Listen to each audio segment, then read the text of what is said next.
two, one. What is up, Trailhead? I'm your host, Brian from Life of BD, and today I welcome you to Talk with BD. Today's guest is a blogger based in Hong Kong, and I got a lot of questions I want to ask my guest about Hong Kong and other things like COVID-19. So without further ado, Lily.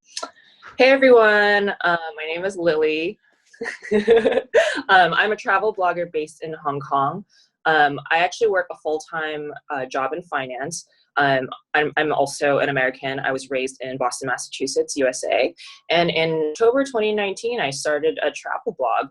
I blog about living in Hong Kong, life in Hong Kong, adjusting as an expat, and also traveling around the world. What time is it in Hong Kong right now?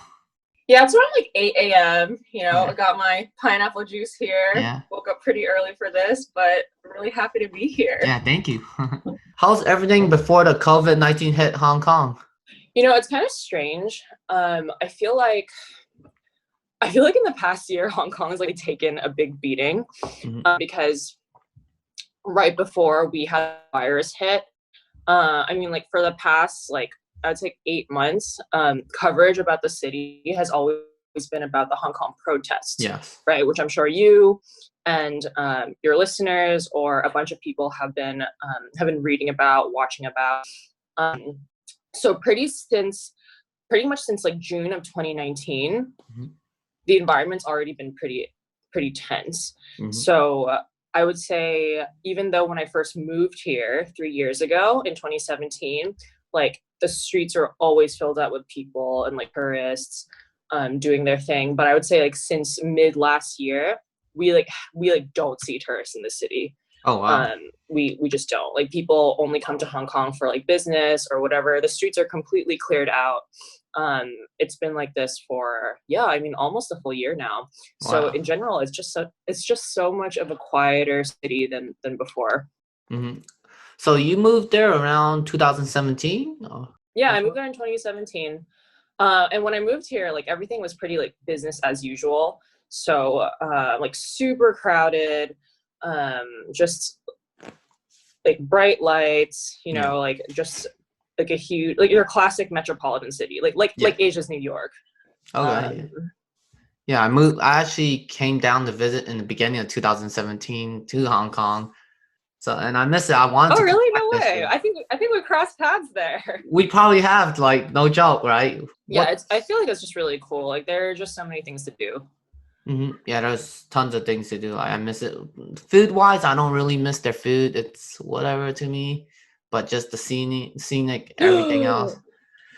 No offense. There wasn't much. Don't let the locals hear you say that. For me, I just didn't.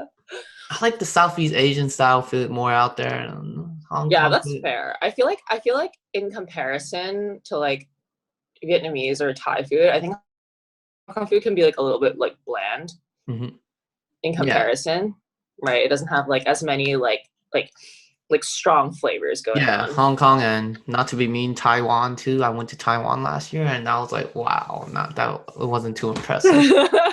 But of course, there are Taiwanese I'll chicken. give you a pass. I get it. Their night markets also. Can't forget about all those night markets out there in Taiwan. Went to all of them. Well, most of them. The Rao He, the Xi'an, all that stuff. Yeah. What's the current situation over there right now? Yeah, in January 23rd, I think we discovered our first case. So I feel immediately upon hearing about the first case and the first handful of cases, I would get on the subway and already people were masks on, Wow. They were ready. And so there was no kind of dilly-dallying or waiting for the government.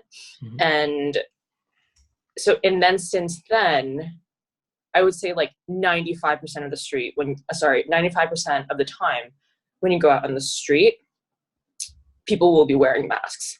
And if you aren't wearing a mask, then sometimes people won't get into an elevator with you, for example, or they'll kind of visibly step away from you if you're not, because now it's seen, for 2 months, it's now seen as the new normal.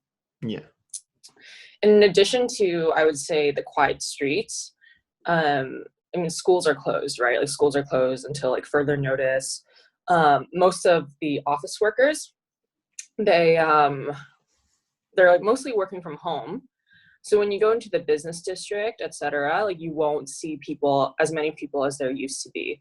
So in general, it's just like a much quieter city. I think people, they're so cautious here that in their free time, they're just not going out to like do things. Like for example, a great example of this is like hot pot, right? Like Hong Kong people like love having hot pot. Yeah. Hot pot. But there's this one time where there was like a cluster of cases from a bunch of people who went out to eat hot pot. And because hot pot is such a communal food, right? You like share a bunch of stuff, and like they all like ended up getting infected. And so you see like businesses like that, like buffets, right? Like when you share a bunch of things. Yeah. Like people just like aren't going to those things anymore. The family style and stuff, basically, too. Yeah, exactly. But to be honest, I think like we've been saying for a while that comparatively, Hong Kong has it like pretty good. Yeah, surprisingly. Like we're not under lockdown, right? Oh, no lockdown at all. So you guys are free to go wherever you guys want. No shelter in place. Wow. The MRTs or the MTR, however you guys say your subway station, is all good. Wow. California, we're on lockdown. Yeah, all good. Like all public transportation still runs. Wow. Yeah. Yeah. But you know, I think things are changing again because I don't know if you've read the news recently, but our cases, we were doing so well for like so many weeks, but so now people are becoming more and more nervous again. Okay. Yeah, because California right now, we're already in shelter in place, but our numbers are going really fast. Like you see it on the little Hopkins whatever website. We're at like more than 40,000 cases in just 1 week. I remember on Monday when I was told the news that we're not working no more, that we're gonna be shelter in place, we're only at like 4,000 or 5,000. Fast forward 1 week later, we're like times 1,000 that amount, and the number is just gonna keep going fast. What does shelter in place mean, though? That's a good one. Well, home isolation in a way, I guess. I might get some heat for this because might not explain it the right way, but you know, you can only go out for like essentials like going to a grocery store and taking a walk, taking your dog to a walk, stuff like that. You can't really go to public places to just hang out. All restaurants are not like allowed to let you dine in. You can only do takeaway and stuff like that. But you know, as you see on the media and stuff, you see people still hang out in the beaches and everything. So in the Bay Area, they recently just banned some of the beaches and everything around the area. I don't clearly know the right answer, but that's my take on it. I just stay home here and there. Okay, so yeah, so it must be pretty crazy out there in Hong Kong during this outbreak, especially for you. Yeah, I think it's I think as someone who's never lived in Hong Kong or Asia before, like all this is really, really new to me. But like if you talk to people who have families here and who have been here their whole lives, like a lot of them still remember what it was like during the SARS outbreak. Yeah. Whereas like I've just never experienced anything like that, but they have. Which is like a huge reason why I think Hong Kong people have like mobilized so well to like respond to the crisis. Yeah, they're more paranoid because they've gone through it a few times. Yeah, I heard of SARS back then. I mean, I think SARS would have been even more mainstream back then too, but back then we didn't have social media and stuff like that to blow it all up the news. I was just going to say that I think because initially when we had like all the cases from China, and China's like right over the border, right? And so people already started preparing. And then we had like what we called like our second wave, which is just like people like locally transmitting it to each other. Yeah. And then now, like all the people that left Hong Kong to escape like a few months ago, now they're all coming back because like it's so much worse in a lot of other countries than it is in Hong Kong. And so now we're getting like a third wave of people who are like bringing it back that makes sense. From Europe, you know, from the US, you know. So I read your recent blog. Your comparison of wearing a mask tells me you watch a lot of movies, first off. But did you wear a mask before COVID-19 because of the pollution Yeah. around Hong Kong also? Yeah. So I just to give people a little bit of background, I wrote this piece about kind of like the history of mask wearing in Asia and where that kind of mentality comes from.